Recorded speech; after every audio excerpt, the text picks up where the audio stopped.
I got to tell you about someone I just read about.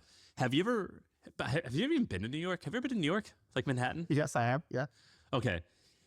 When you were here, did you see these crazy guys on electric? They're called electric bikes, but they're basically motorcycles. They're like the Uber Eats and DoorDash drivers. No, I don't think that was happening then. Dude, so in New York, like 4 years ago, it just popped up that all of these so there's 70,000 Uber Eats and DoorDash people in New York City, in like the Manhattan and Brooklyn area. It's like, and they're all riding these electric bikes that fly. They look like they're normal bicycles, but these things literally go 60 miles an hour. And I ride my bike everywhere when I'm in New York City. And like these fuckers have almost killed me tons of times. And they're dangerous. They're really dangerous. And what you'll notice is that they all have like these gloves on their bikes. Have you ever seen these like DoorDash drivers in the winter? Yeah, I've seen that.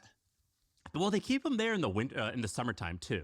And the reason they do that is because underneath those gloves, they have like a motorcycle style acceleration, like a twisty thing on the grip, which is illegal. You can't have that because that at what point are you to go from being a bicycle to being a motorcycle where there has to be rules. And so there was this weird thing where I'd be walking around and I'm like, I even would ask these guys, what is this bike? And they don't speak English, so like they couldn't tell me. But I was like, I want to know what this bike is that goes 60 miles an hour and has like a twisty throttle thing, because this is sick. I want one.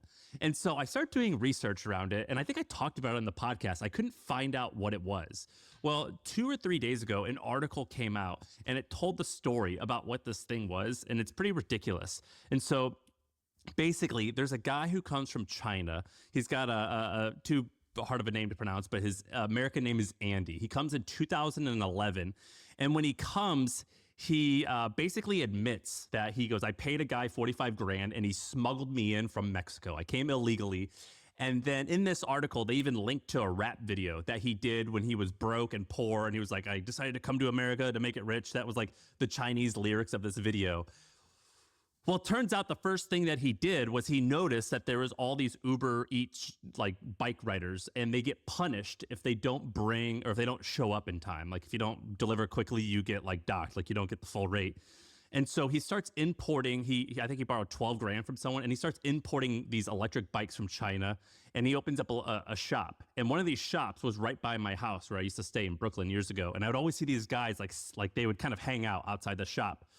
Well, what I didn't realize was that he scaled this thing so fast to where he started having like literally 30 different stores all around Manhattan, to where he's selling these things. It's called Fly e-bikes. He's selling these e-bikes that go like 40, 50 miles an hour, and they're only $1,000. It's incredible.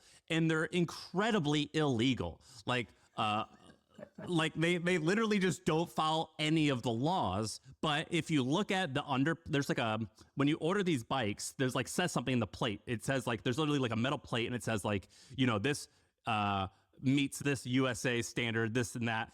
And like in the article, someone was like, nobody checks that. It's just basically an honor system, and that we hope that you do it, but there's no one actually checking these things.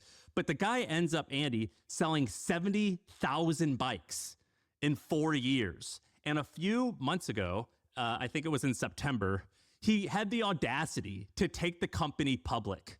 And so it goes public on the NASDAQ, and it's I think the ticker is FLEY. And you could see the ticker. I think that and you can see I put all their financials in this document. But the year before they went public, they were doing like 30 million in revenue and like $2 or $3 million in profit. But they're getting sued like crazy because one of their bikes catch on fire because they follow no rules.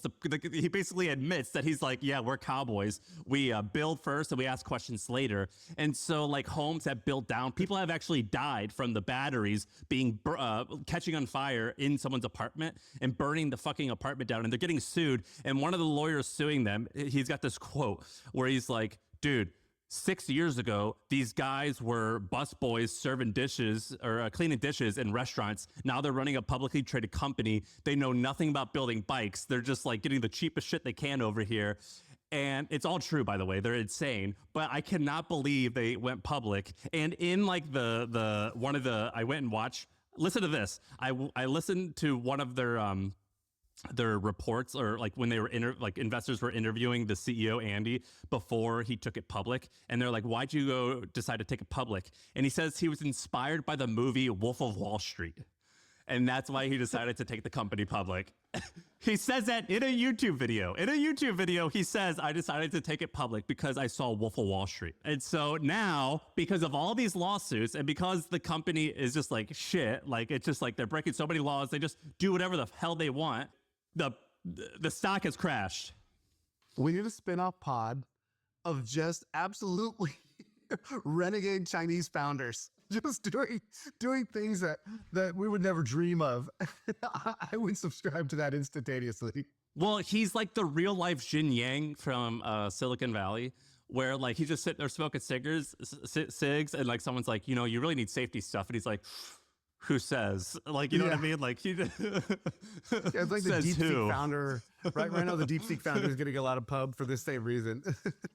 It's just, this guy's hilarious. But it is actually inspiring that like all these dorks are like, we got to do this. We got to like have this process. We got to do this. And meanwhile, you got this guy, Nick, moving to China and not knowing shit. And then we got this Chinese guy moving to New York and not knowing shit. And like, it still works. And his company, by the way, he started a electric bike company. It does 30 million in revenue and 3 million in income. So like, it's not nothing. Yeah. And he started with $12,000. It's pretty badass though.